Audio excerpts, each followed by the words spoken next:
Lando, fourth. Woo, good. Yeah. Sorry, not really a question, that was it? No. Yeah, how are you feeling right now? Fourth is a good achievement for us. I don't think fourth is the achievement. 2/10 off of pole is the achievement today. So a bit of a surprise because we've not been within the second, let's say, all weekend. And as you come into qualifying, the car's just really hooked up and come alive a lot more. So a few things to try and understand on our behalf of why and how this has happened. But for us Saturday and how we're approaching this weekend, it was a perfect start.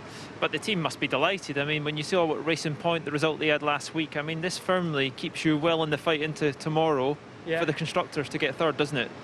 It does, but yeah, I mean, it's the perfect way we could have a Saturday.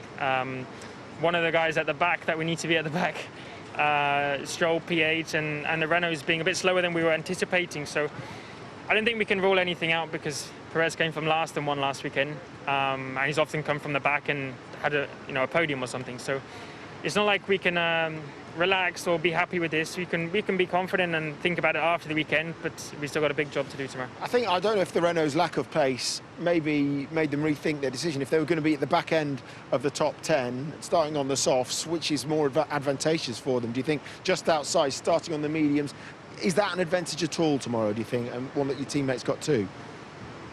Well, I mean, no, I don't think they would have planned for that at all. They were, what, P3 and P4? Yeah, or 4th and 5th in FP3, so they were looking very quick.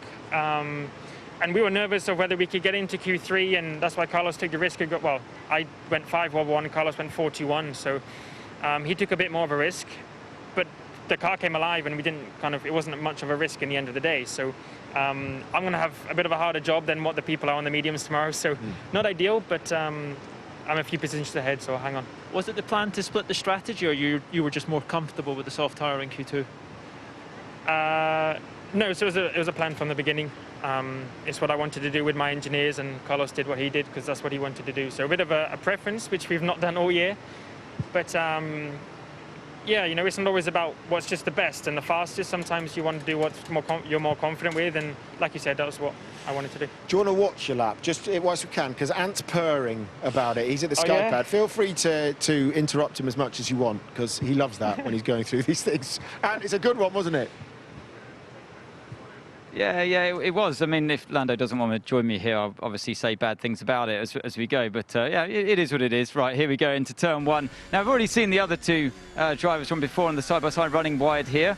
But he doesn't. He sticks within the track limits off that AstroTurf critically to gain some momentum up through turn 1, 2 and 3 into the braking zone. What you're looking for here is to get close to that orange curb on the left and the right. He does without a snap of oversteer on the exit, and then find that late apex, exactly like that, by the cone. A nice traction as well on the exit, not losing the rear end at all. Into the DRS now, focusing on the right-hand side to the braking marker boards coming up.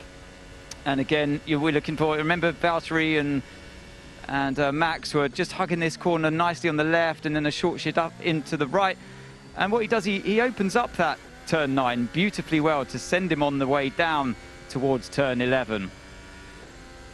Up through the gears, look to the right-hand side, bring the car over, and he's got a slightly earlier apex here and finds the grip and the snap of direction change. Brilliantly done without losing the rear on the exit. That's what you're looking for. And a nice pointy car without running too far onto the AstroTurf on the exit of turn 14 as well is a place where we saw Bottas losing time.